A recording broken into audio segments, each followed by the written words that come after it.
Welcome to episode 338 of the Brainy Business, Understanding the Psychology of Why People Buy.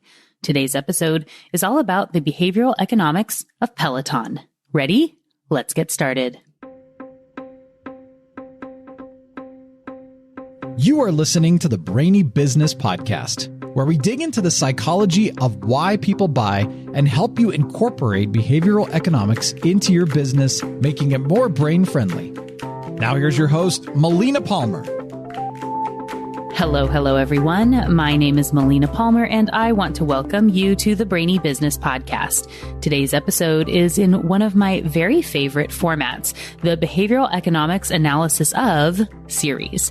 If you aren't familiar, this is where I look at a popular company, one you've probably used before or have at least heard of, though I know this isn't always the case given our international listener base. And I break down the experience to explain the different behavioral economics concepts I see and what makes that company successful. There are a couple of reasons why I do this. First is to help you see the concepts in action and in a way that you can see and remember. I think it always helps to make it resonate more, and you can see how others are applying this as well. That leads to the second point, which is to get ideas for how you might implement something like this, behavioral economics, in your business, along with the equally important opposite side, which is to see ways you don't want to use this in your business. Just because something works for another company doesn't mean it's going to work well for yours. It's always important to consider the context, the goals, who your customers are, and what they care about, your value proposition, and more. You don't just want to say, well, Costco's successful with the membership model, so we need to do that too. No. While that model has worked for Costco and is great for a lot of companies, including Peloton, it isn't a blanket strategy that will work for anyone in any situation. And while there's already a behavioral economics analysis of Costco, I'll link to it in the show notes, today, as you know, we're talking about Peloton. It's really interesting to note that this episode came out in early February 2020, just before the pandemic, where the interest in the company really took off. In the audio, potentially, I talk about how it maybe is more of a niche brand that you hadn't heard about yet. So things really changed as this, for this company, as it became something that people were hearing about a lot more since then. So many people lost access to their gyms and other fitness options so shortly after this episode came out that Peloton was a company many turned to. They had back orders and a huge influx of new customers for a while, and that's potentially one reason why this episode was so popular. As people were researching Peloton, this was a sort of non-traditional resource of information about the company and its model. My husband, Aaron, and I got our Peloton as a gift to ourselves for Christmas in 2019, and so it arrived just after the new year. So these insights were from my experience using the product and outlining some of the cool things I saw that the company was doing. In case you're wondering why I refreshed this one today, it's because the guest on this upcoming Friday's episode, Lucy Buisson, specifically mentioned Peloton. And while it isn't the total focus of the episode, it was a great excuse to give this one a refresh. As you listen today, take some time to consider your own company. And even if your business is doing nothing like Peloton, be thoughtful to how their choices might work if you were to implement them in your work. What might that look like? How could it help you stand out from your competition? This is always a great exercise to expand your brain a bit and not do things the way they've always been done. And don't forget that there are links for everything, including related past episodes, books, and articles, all waiting for you in the show notes for this episode, which are found within the app you're listening to and at thebrainybusiness.com/338. All right, let's talk about the behavioral economics of Peloton. As a brief intro for those of you who aren't really familiar with Peloton, it's a fitness company that sells workout equipment, bikes, and treadmills, and they have classes that you can take in very limited cases in person, but generally it's about these streaming videos that you can either do live or you can do on demand via the app or again attached to the equipment that you buy.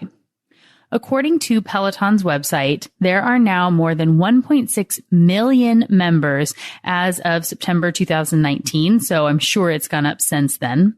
They also say there were over 55 million workouts completed in 2019, and that in their last fiscal year, which ended in June of 2019, the company made $915 million.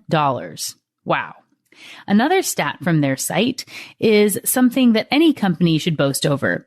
And I'm actually not really surprised to see now that I'm part of the community, but they have a 94% 12-month retention rate, which is not too shabby to think that basically once people come in, they stay in. I'm going to talk more about the company when we get to the concepts, but for now, I want to pause and talk about the ad. If you aren't one of the nearly 10 million people who watched the ad on YouTube or saw it blasted all over the news, at least in the US back in December, I'll tell you a little about it. And it is, of course, linked for you in the show notes for ease if you want to check it out. Essentially, a woman is surprised on Christmas morning with a Peloton bike. It's basically a stationary bike with a big video screen on it, a gift from her husband. We then follow her journey over a year, perhaps, of riding the bike. And at the end, she's sharing a video of her vlog with her husband saying she didn't realize how much it would change her. Seems simple enough, heartfelt and straightforward when shared that way. So you may wonder why I called it the ad if you hadn't seen it. Essentially, the internet hated this commercial. The world said the wife looked far too scared getting on the bike. There was a huge amount of backlash saying that the husband must have assumed she was fat and got her the bike to send her a message and that it was sexist. And people complained about how she was already a very thin person and essentially looks unchanged from the beginning to the end of the year. It had negative coverage in all the major publications. And according to Business Insider, Peloton lost $1.5 billion from its market value in the 3 days following the release of the ad. Yikes. Really not what you want to see from your big holiday push. In general, personally, I don't think the ad is anywhere near as bad as it was made into on social media. And as I talk about in that article I referenced earlier, the real problem I see for the brand is in its mixed messaging, something that truthfully most companies actually are victim to. This, well, we're creating things for a specific group, but really anyone can benefit. So we'll message it like it's for everyone or for this space or whatever it is mentality. When you don't really hone in on your niche, it can come back to bite you, just like it did for Peloton. In their case, the ads they make are clearly directed to wealthy people. Even before this 2019 holiday promotion, Peloton was criticized for only showing their bikes in gigantic mansions overlooking amazing views. And in general, they also only have what appear to be very fit people in their ads, even when they're pretending to be scared to get on an exercise bike for the first time, like in the holiday ad. The other side of their brand is being a community opportunity for everyone to be able to have access to amazing fitness, regardless of whether you want to be going into the gym. World-class trainers on a phenomenal machine that's easy for anyone to use whenever their schedule allows. You can see how these messages sort of compete with each other, right? If you say you're for everyone, a community of all kinds of people coming together from all around to support each other, the ads should reflect that. If you're truly only for extremely wealthy people who are looking to maybe lose those last 5 pounds, or those looking to move from simply a flat tummy to 6-pack abs so they look great on the red carpet, well, say that. Going this route doesn't mean other people can't buy their bikes or treadmills. And if they went with the healthy, wealthy path, I think they would still be very successful. There is no reason that any business can't target a high income or high net worth group of individuals. But if you're going to do this, you need to make sure it's really clear and not sending a mixed message. No one's going to Maserati and complaining on Twitter that their advertising and marketing doesn't appeal to a low-income demographic. They know who their cars are made for and don't apologize for it, just as it should be. So as I said, with Peloton, either path could work.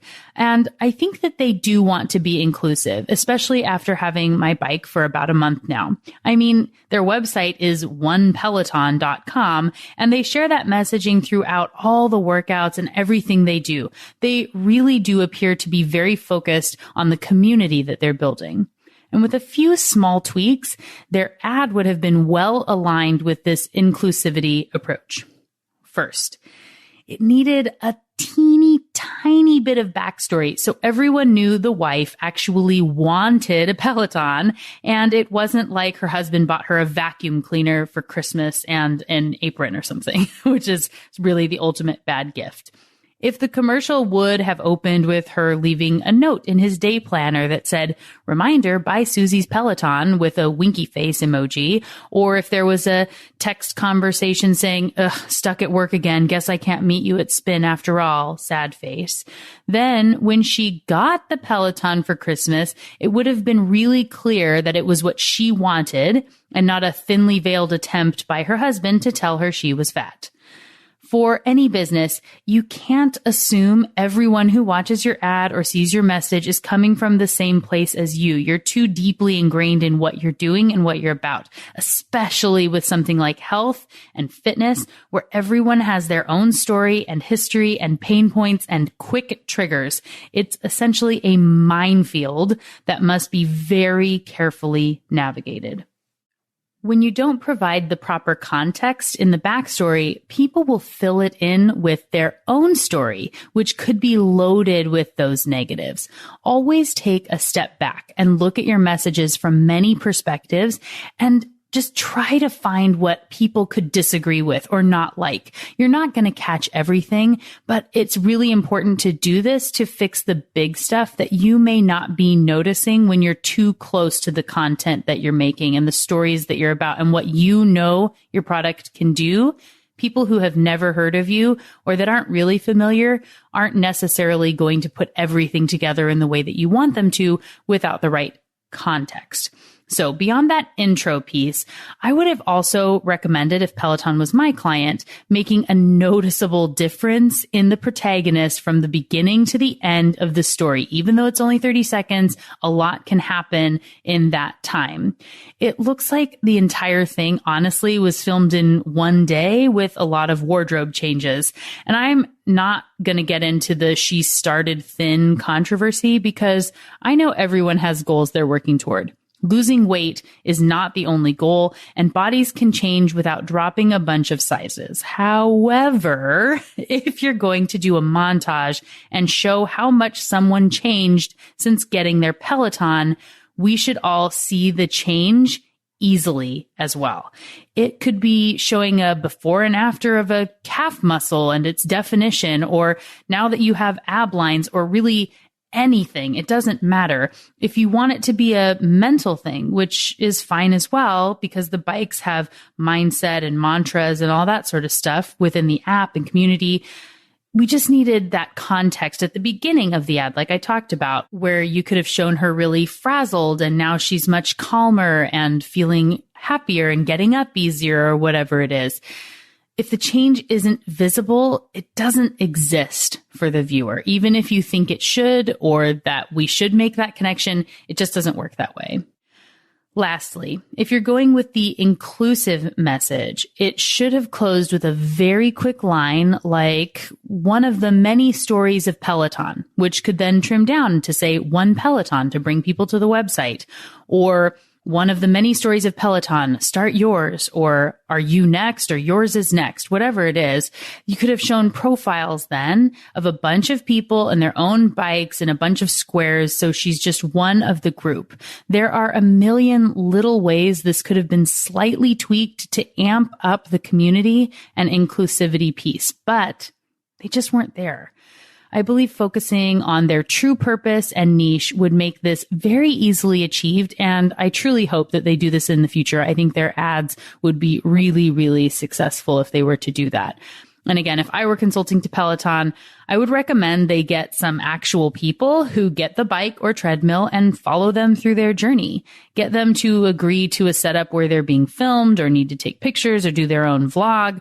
and that Peloton gets the rights to share the transformations at the end of the year or maybe 6 months. And the person with the best video gets a Peloton treadmill, which is over a $4,000 value, or that they get their Peloton bike for free if they agree to be part of this experiment. With over 1.6 million members of the Peloton community, they absolutely have a treasure trove of fantastic stories and people that they could profile to motivate others to want to be part of the group. They have enough content for unlimited advertising if they take the time to find it or help nudge it along with, like I said, a contest or a free year of membership or something. I'm going to do a full wrap up of all the advice for your business at the end of the episode. But before we move on from the ad to the overarching experience of Peloton and those concepts, I'm going to do a quick wrap up here of the things to note for your own advertising and branding. First, understand your market niche and who you're speaking to. When this is gray, you can get into trouble. Bring people along with you in your story. You can't assume they know the right context, and it's important to share key elements to ensure the right message is being conveyed so people aren't laying their own insecurities or issues or triggers on top of something, especially when you're trying to help people to make a change that is notoriously difficult. Lastly, don't overlook your community when you're creating ads and messages. You have a huge amount of people who love you and your brand and would be honored to be featured while singing your praises. Ask for stories and you'll probably be surprised at what you get. Now, let's move beyond the ad and into the company itself and all those great concepts of behavioral economics. One thing I will say is even though it's estimated that Peloton lost those $1.5 billion in value in those days following the ad, it doesn't mean that that is going to last forever. Markets shift all the time, and that is a loss in value, but it doesn't mean it's permanent. It isn't like they had, as far as I know, people demanding refunds on their bikes and boycotting the brand after that commercial came out. Customers didn't have the same issue as far as I know, so these losses can be made up over time. And I would be willing to bet that the company will find, while it wasn't the greatest way to go viral, that it made a lot of people who had never heard of Peloton aware of the brand and the problem it was solving, maybe a problem they didn't even realize they had. This is the availability bias. When you start to see something everywhere, it gets more weight in the brain. That was episode 15 of the podcast, and it is linked for you in the show notes, which are again at thebrainybusiness.com/86. So seeing Peloton in the news and talked about at parties means more focus on the company. People who otherwise wouldn't have been driven to look into Peloton are now trying to find out what they're all about and what the deal is with the ad. So I'm guessing that over time, this will actually have been a good thing for awareness of the company. But again, it's not a way that really anyone would recommend getting that visibility. It's really too risky. So don't do something controversial in hopes that it might come back and be positive. It's just really difficult to quantify things like that. And they definitely could just go wrong and be bad.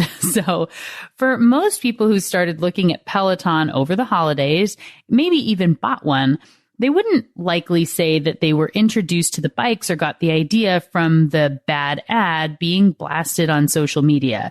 It doesn't really jive with how most people want to identify with their choices, and the brain will likely come up with another story that feels better. Like, one of my friends got one and we were interested, or I'd been looking for an alternative to going to the gym or spin class and started doing research. Those things might also be true, but the availability bias and the ad being everywhere pushed Peloton through the subconscious filter and got you to consider it and look for more information. I can concretely say for us, I definitely believe the ad played a factor in our choice to get a Peloton. We started talking about it, and then my husband started doing some research, his favorite thing, and we realized all the great benefits and discovered it was a fit for us.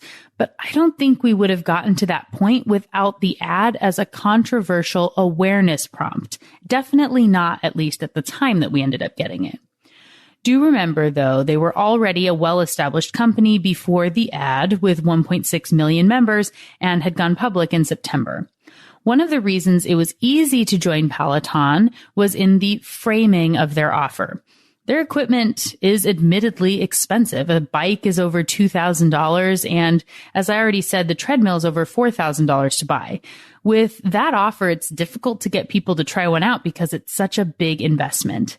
However, they have a 30-day trial with a money-back guarantee. I've talked on the show about how awesomely effective money-back guarantees are in getting people over the hurdle of that initial purchase. And they have a 0% financing option where you can pay for the equipment for 3 years. As you heard me say earlier, they have a 94% stay rate from people at the 12-month mark. So their main hurdle is really to get that bike or treadmill into your home. Once you have it and use it, they're pretty confident you're going to stick with it. You may not use it as much as you intended because of optimism bias, but that isn't really the issue for the company. They want people to use the product, sure, but buying it, getting it into more homes is important. They have made it so incredibly easy to buy. They have free delivery and setup in your house and easy payments and the money back guarantee. The question becomes, why wouldn't I try it? Whether you pay upfront or in payments for your equipment or choose to buy the equipment at all, you can be part of the community by paying a monthly membership fee to access the content. Those who choose not to buy the bike or treadmill can still be a member with the app for only $12.99 per month. This gives them access to all the classes on demand and are for one person each. So if my husband and I each wanted to join, we would each pay $12.99. When you get the equipment, so when you buy the bike, you can have unlimited accounts for your household, and you are required to get a $39 per month membership with the piece of equipment that you get. This then tracks your stats, and they honestly have really amazing technology. I'm going to share images and things on my social media accounts. You can find me everywhere as the Brainy Biz. The thing I really want you to note here is that there isn't a discount for people who bought the bigger thing from Peloton. You get additional benefits, like I said, like unlimited accounts if you buy the bike or the treadmill. But for a single person who gets the bike for themselves, they're paying 3 times the monthly rate to have access to the same content that they would have had if they were to get it without the bike and just use outdoor running or use a bike at the gym. In episode 84, I talked about stacking and bundling offers, and 77 was focused on raising prices. Those are both linked for you in the show notes. But it's important to know that you don't have to discount when you bundle things together, and Peloton is a really great example of that. People who buy the bike want to use the content and will use it more than other people. You can justify the higher price with the enhanced stats and those unlimited accounts, but these are people who will pay a reasonable price to continue to use their equipment. The people only getting the app need a much lower point of entry to get them to try the workouts and see if they might want to move up to get the equipment someday. But I'm guessing they don't have a ton of people that come in and get the bikes or the treadmills in that manner. I think they're more like 2 different market segments, and that getting the app on its own isn't really the first point of entry that's on your path to getting a bike or a treadmill. I don't know that for sure, but I would guess that people that go into solely using the app probably really stick with it because they don't get to really see and experience the benefits of the machines that they offer. And as I've sort of alluded to here, I'll talk about it more throughout the episode, but the bike itself is amazing. The stats on it are so great and things you can only get when you're truly using their bike that it's totally worth it. So anyway, the access to content and the free trial and 0% financing are also all examples of reciprocity. Even though you pay each month to have access, it feels like a gift to have all these great instructors and stats and details. Everyone I have talked to agrees the caliber of the classes is just, they're phenomenal. I've taken a lot of spin classes at various places in person over the years, and these ones through Peloton are head and shoulders better than what I've experienced in any of those classes I've taken at various gyms over the years. The workouts are intense but fun, and they're just really well done throughout everything that they're offering. And it's great as a user to see that all that content is there. And like I said, it feels like a gift because there's so much. But this could be something that would potentially present a really big problem for Peloton if they weren't acutely aware of and focusing on this specific space, which is choice architecture. And I'm specifically talking about structuring complex choices, which was episode 41 of the podcast and is, of course, linked for you in the show notes. With a commitment to over 20 new classes that go live every day, and there are already over 10,000 on demand, there is a huge amount that could be coming into these choices for someone to make when they would jump on the bike. If it was really difficult to find a class or what you might be looking for, people would have not had great experiences and wouldn't keep those bikes past the first 30 days, let alone over 12 months. So let's look a little bit at how they structure those choices so you can learn about that for your own business. You can easily search and filter for what you're looking for, whether you're on the bike or using one of the app functions. And it's based on what matters to you. You can look at type of class, length of time, instructor, music, genre. When I open the Peloton app, it defaults to the classes page as the first one because that's really what most people are going in to do. You might be looking at your stats or something, but it's an important space to start with, and that's what most people want. So they have 10 main categories that you can choose from. This is that overarching first filter that everyone really knows when you go in. This is where you want to start. So those categories are running, outdoor running, strength, cycling, yoga, meditation, stretching, boot camp, walking, and cardio.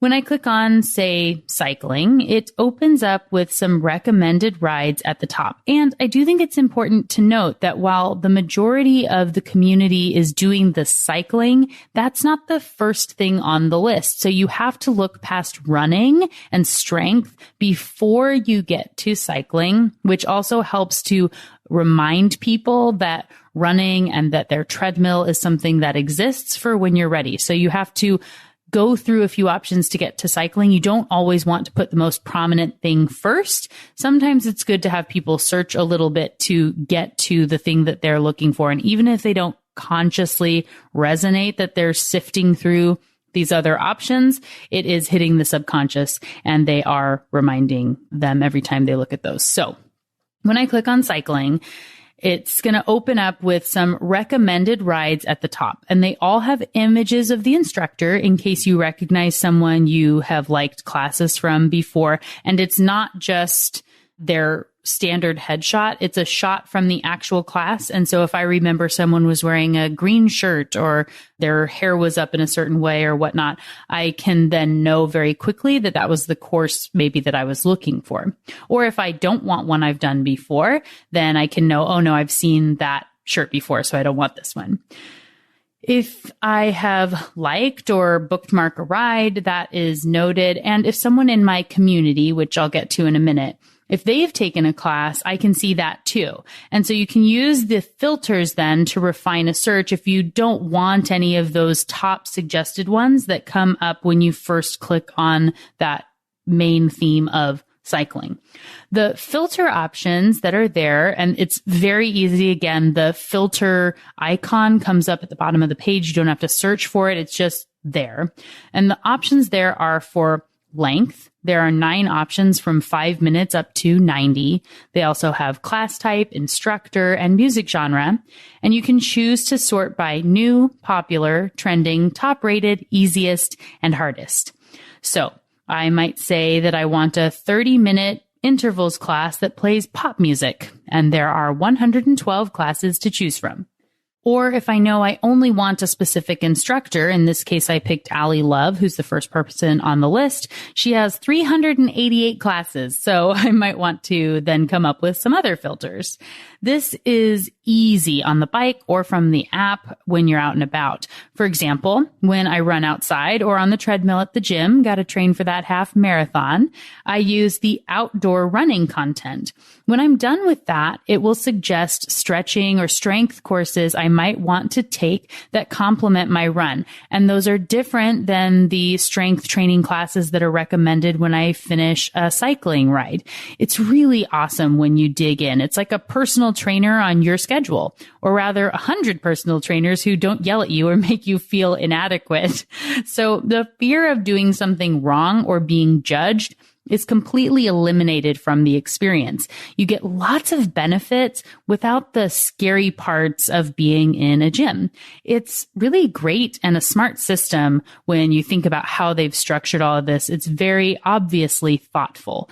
And one of the things personally that I hate about taking classes at the gym is having the instructor talk to you or call you out. Even if it's a positive thing, it's often just awkward and uncomfortable, and it just doesn't feel good to me. I know I'm not the only one, and I'm sure that some people do like that, but knowing someone is watching me while I work out and there's another person less than an arm's length away is just kind of ugh. So this is the real magic of Peloton.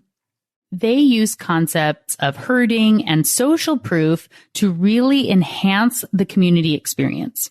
You've heard me talk about herding before, and I've decided to dig into social proof next week. But essentially, you get all the goodness of being part of the community without that awkwardness. So for herding purposes, they show you how many people have taken a specific class before, and everyone can follow people and have followers. As I mentioned on the classes portion, I can see if someone from my followers or that I'm following has taken or bookmarked a class. So if a friend liked that particular ride, maybe I will too. If I had more friends on Peloton and saw that 85 of my followers had taken a class, it would likely drive me to want to take that one too. When you take the classes, everyone also rates at the end whether you liked it or not, how difficult it was, how much you liked the music, and if the stats were accurate. So that helps them to keep their content really high quality and know which things to promote, which is smart. And as you're putting in that information each time, it helps them to find out what you like or don't, what instructors they should be pushing to you or not. It's just making it this really usable, valuable experience for everyone while they're gathering data. And then I know when I go to take a class and it says that the difficulty level is 7.8 out of 10 or 8.5 out of 10, that's not on their own opinion. That's everyone else like me who's taken a class already. And then again, with this herding piece, if there were 20,000 people that took a particular class, or 5,000 or 1,000, it doesn't really matter, but I can see where I come up in the rankings. I'm usually in the bottom third these days, but it gives me something to strive for, to work on, to move my way up in the rankings and maybe get in the top half someday. That's really my goal right now. So they do also a really great job of demystifying the spin experience. I know a lot of people are kind of scared to take a regular spin class because you don't know the terms people are going to use or how you're supposed to do something or what's important, what you should look at. And when you use a traditional spin bike, there are numbers and stats on most of those, but nothing that you really understand other than calories burned. And most of us know that those aren't really accurate for a specific person. They're just a general number. Or you can also look at distance, but that doesn't say too much either. You could do the same distance on one ride and a completely different one, and it doesn't mean you had the same output. The instructors on Peloton walk you through what numbers to focus on. In this case, they have resistance and cadence, and there's an overall output that ranks you on the leaderboard. You can focus on what you want to and ignore what you don't, but it makes it really easy to track progress and see where you're supposed to be on your leg speed, and that the resistance shows how you rank against the 20,000 other people that have taken a particular class. As I said, this is a framing benefit. They show you what matters and tell you what to focus on, and it isn't calories or distance, but by framing for you what you should be looking at and not clouding up, gunking up the mess with all these other things that you could look at. And their stats are robust. There's a lot if you want to dig in and see everything else. But in the moment, while you're taking the class, what you should focus on are these two numbers, and the instructors are telling you where you should be. When you're in the range, like if your resistance is supposed to be between 45 and 55, it glows orange instead of being black and white. And it just really makes it easy as you're going to know if you're where you should be and if you're moving up on where you were before. And it makes a really big difference by not putting too much in front of you. So again, framing, and they know what matters, and they've made it so it's really, really easy to track that. And they put them front and center for everyone who has one of their pieces of equipment. They obviously can't track this if you're running outside or if you're doing strength training or something else. It's only if you're using their bike or their treadmill. But again, this is the real benefit as to why you feel good about that investment, all these extra stats that you get and that you are paying for when you are part of that community. Now, getting back to social proof, which, like I've already said, I'm going to talk about more next week.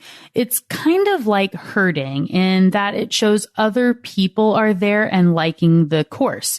The problem with old workout videos with a dozen people in matching spandex outfits is those are just a few random people. You have no idea about everyone else who bought the video, so it feels very isolated. With Peloton, they do a fantastic job of incorporating social proof and making you feel like part of a gigantic community. In every workout, they're constantly calling out names or profiles of people who are hitting milestones live in the workout. So one quick side note, as I said earlier, there are 20 or more workouts that happen live every day. Anyone can attend the class live virtually, and an instructor may mention you. They can't see you or anything. You're just the first to take the class with the instructor as they do it. And it is possible to actually be in person in the room. They have a really limited space, and I know they have sites in London and New York where you can do those. And so any time when you're doing a class and you see people around, that is essentially someone just like me. If I was in New York or London and wanted to attend a class, theoretically, I could. So if you take it live, either in person or one of the many people who could be taking it virtually streaming live when it goes on, that's great. And they might call you out or mention something with your name during the class. But once it's done, it's archived and anyone can take it on demand, and the stats update as more and more people take it when you watch those replays. But it is done really well. So regardless of when you're taking it, you feel like you're there in the moment, even really in the room. You're so close and able to see the instructor, unless they're talking about holidays or that are coming up or something. It feels like it's right now in the moment.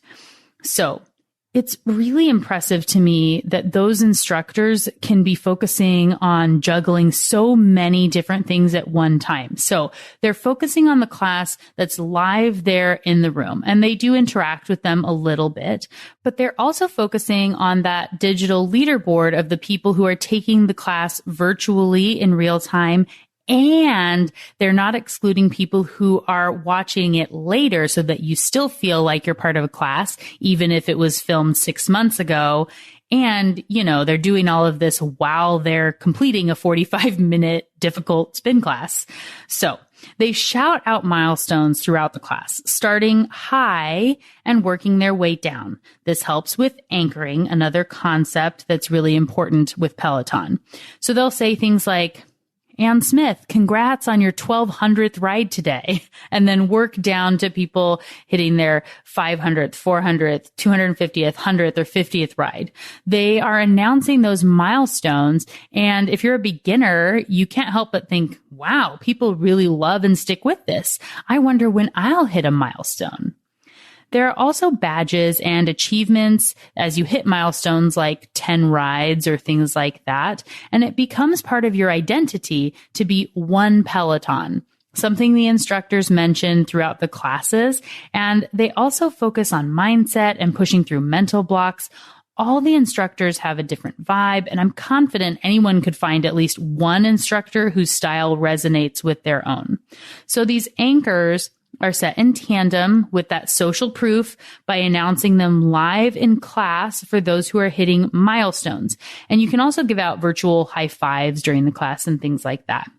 But one of the really amazing things they do to make this resonate, something that admittedly I might not like if it was a real in-person class, but one of the things they do is when they give you a shout out, they say, I see you. So instead of just saying, be thoughtful, which you know is my screen name.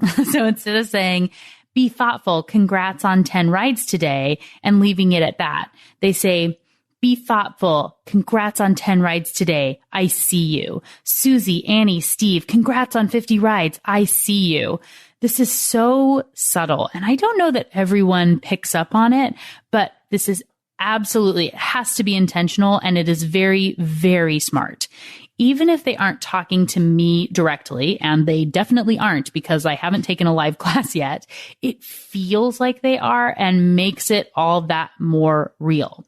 I've heard them say things like, ride or die, congrats on 100 rides today. I see you there in Maine. Didn't realize you were in Maine until just now. See you in class all the time. You're killing it today. Let's do this. Little tidbits that make it all feel like a big family. And this I see you phrasing is very important for that social proof. It goes to show you how one small, smart phrase can have a huge impact. Another way they use anchoring is in tandem with commitments and pre-commitments, which help form good habits. There are goals to hit a certain number of rides in the year or month and challenges that keep you moving in the community. Trackers showing your streak of weeks that you've completed a class, all sorts of things that really keep you motivated, as well as regular emails that you might get for daily or weekly to let you know what classes are coming up or what you did over the last month and how that was better than the month before. They also have a challenge called the annual with a minimum goal to hit 2,000 minutes, which can be combined across anything from meditation to cardio. 2,000 is just the first tier, and it works up to 5,000 minutes in the year to get the gold badge. And I know that now, so far, I've done 359 minutes within the Peloton app and all various things from stretching to running and riding on the bike. And I can also see that there are 360,216 other people who have accepted the annual challenge. I don't know that I would have shot for 2,000 or 5,000 minutes, but I'm motivated to hit them now.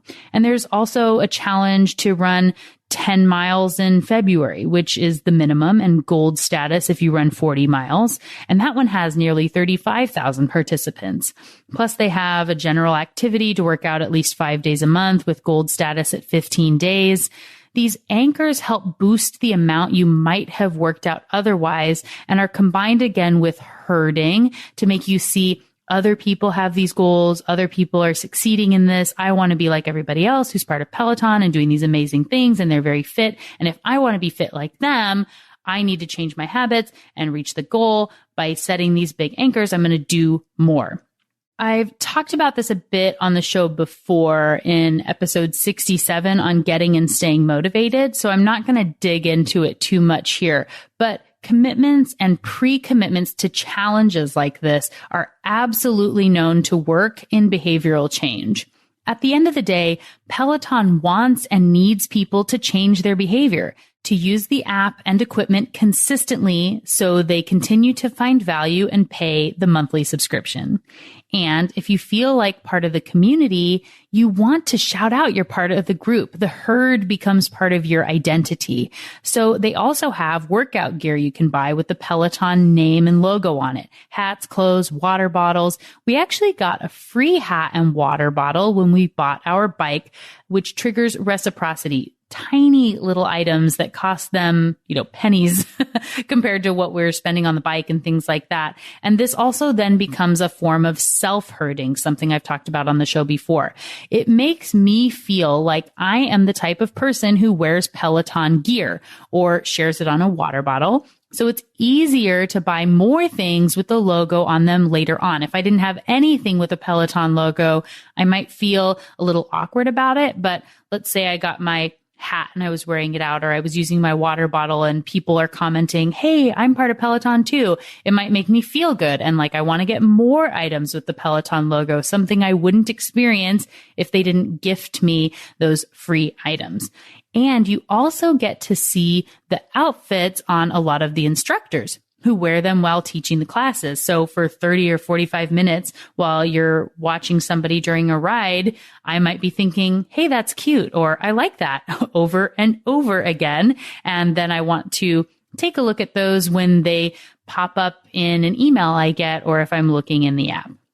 All these little nudges make a big difference to help diversify the income streams for the company and just making it reinforce this community vibe.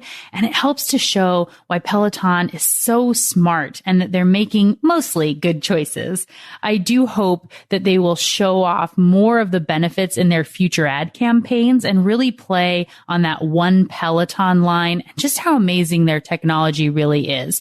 After buying ours, it's been amazing to learn how many people I know who already have one or got one at the new year like we did. And everyone I have talked to absolutely loves their Peloton and can't stop talking about how great it is. They've built a great company that their members love to be part of. And that's worth showing in their advertising to encourage more people to join the One Peloton movement. If you have a Peloton and want to connect there, please follow me. As I said, my name is Be Thoughtful, all as one word, so it shouldn't be too hard to find me.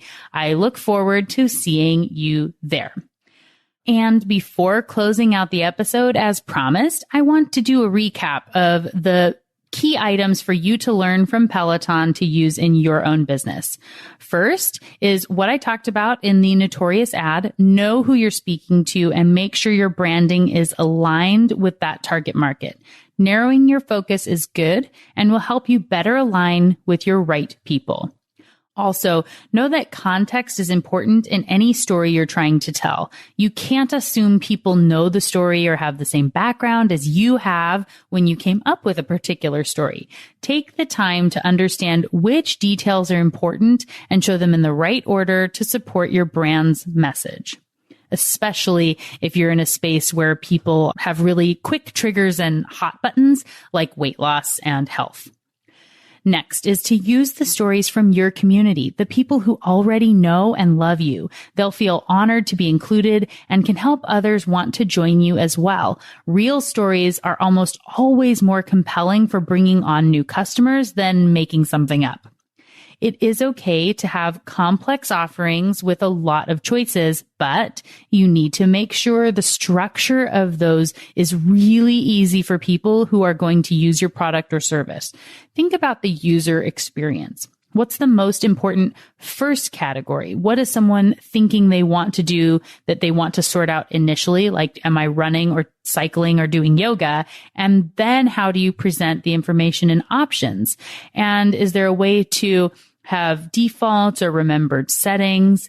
If it gets too difficult, people will bail out very quickly, especially if they're trying to change habits and start working out when maybe they haven't done this before. So if you're trying to impart change and make that easy, the way you structure those choices is really, really important, and it needs to be as easy as possible. Next, Anchoring is always important. You've heard me talk about it all the time. And you want to start with big numbers to help others see what is possible, or to just move people beyond what they were thinking for themselves, which ties in with social proof. Saying things like, I see you, and showing that there's a bigger community present is critical for an online space if you want people to feel connected. Like on a Facebook Live, calling somebody out and saying, hi, Susie, I'm so glad that you're here. I don't know why I always say Susie, but, or hi, Anne, I'm glad that you joined in today. And oh, great question. But when you can mention people by name, they like it, and it helps everyone else to feel like they're connected and really interacting more in that live experience. It doesn't have to be long or drawn out, but those smart interjections really help. This is also a reason I do shout outs on the show from time to time. And I always tag people on social media when sharing the podcast. It helps make it all seem real and expansive for that person and everyone else as well. Next, giving things away can trigger reciprocity and actually make people want to get more from you. And lastly, it's okay to not have discounts for people who are buying other stuff from you. Understand who's buying and their mindset and what matters for them when you set your pricing. It doesn't always have to be about a discount. If you do have one person or one offer that's more expensive than the other, don't apologize for it. If there's a good reason, you can always defend it if somebody asks, but it's your company and you can price it however makes sense. If people don't like it, they aren't your people, and that's okay. Not every business is for every person. And this really brings it full circle, but in everything from pricing to ads, know your people and speak to them. When you're focused, it makes it easier for your tribe to connect with you and refer others to join that group as well. So, what got your brain buzzing as you learned about the behavioral economics of Peloton today? For me, I've always been amazed and fascinated by how Peloton was able to make a virtual, massive group experience feel incredibly personalized. The simple ability to shout out usernames when someone's reached a milestone, or just acknowledging that they're working hard so that someone feels included, is so important to the Peloton experience. Being able to say, the Brainy Biz, I see you, is so simple. And you don't have to acknowledge everyone every time. The surprise and delight factor is a big part of this working. Will they say my name too? Will they notice me? It's not a negative if you aren't mentioned, but it's really cool when you are. And that anticipation builds up over time, for sure, those dopamine brain chemicals. It's funny because in an in-person class, I don't really like it when the instructors try to learn my name and acknowledge me during the class. It feels super impersonal and like they have to. And I don't actually want everyone to look at me. It's like when someone was told they should learn people's names to be good at sales, and you can tell they say your name a little too often and obviously, where it feels like a shtick and not like they actually care. For whatever reason, it feels completely different to me when it's part of that virtual Peloton experience. So I think they end up having a lot more opportunities for engagement, and your business might too. During the pandemic, I started using their running training as well, and I really liked having someone in my ear nudging me to up the speed a bit, to have it feel like an 8 or a 6 or whatever the focus was of the segment, and then be telling me stories and just chatting to me when I didn't have to respond. As a side note, I've always thought it's funny when people say you should be running at a pace right now that you could be at all day, where you can carry on a conversation and not be out of breath. And I'm like, okay, so you mean walking? Maybe it's just me. Let me know what you thought about this one on social media. If you want, you'll find me as the Brainy Biz pretty much everywhere. Anyway, having someone talk so it feels like I'm having a conversation, but I don't have to talk back. And there's this mix of music because personally, I need that to exercise. Shout out to all the listeners out there who tell me they load up episodes of the Brainy Business podcast for the gym or when you're going to run a marathon. I'm so delighted that works for you. But anyway, having that mix of music and talking is a really great balance that helps me to achieve this experience that I'm never going to get on my own because I don't run well with other people, but I've found that I like the social nature of having someone in my ear like that. And this is something that they can only find out and see that people like by trying it, by looking at implementing that for people. And that should make you think about your own business. How often have people said something like, we have to be in person, or the only way people can interact with us is in a physical location, or service is better when you're in front of someone? This just doesn't have to be true. And Peloton is a great example of that. What might this look like for your company? How could your business be even better if it were virtual with a subscription or membership model? How might the network effect work to your advantage? There are lots of episodes linked for you in the show notes on those concepts I was just talking about and others that you can use to learn more about all of this if it feels like a good fit for you or something you're interested in learning more about. Many of those episodes came out after this one, which first aired way back in February of 2020. Episodes on the network effect, surprise and delight, the difference between subscriptions and membership models, and how to determine if either is a fit for you, as well as my interview with Gina Bianchini, CEO and founder of Mighty Networks and author of the book Purpose. All those episodes are waiting for you, along with many others in the show notes, where you're going to find related books, articles, a time-stamped summary of this episode, and more. It's all waiting for you inside the app you're listening to and at thebrainybusiness.com/338. And just like that, episode 338 on the behavioral economics of Peloton is done. Join me Friday for a brand new episode with Lucy Buisson of Content Square. It's going to be a lot of fun. You don't want to miss it. Until then, thanks again for listening and learning with me. And remember to be thoughtful. Thank you for listening to the Brainy Business Podcast. Melina offers virtual strategy sessions, workshops, and other services to help businesses be more brain-friendly. For more free resources, visit thebrainybusiness.com.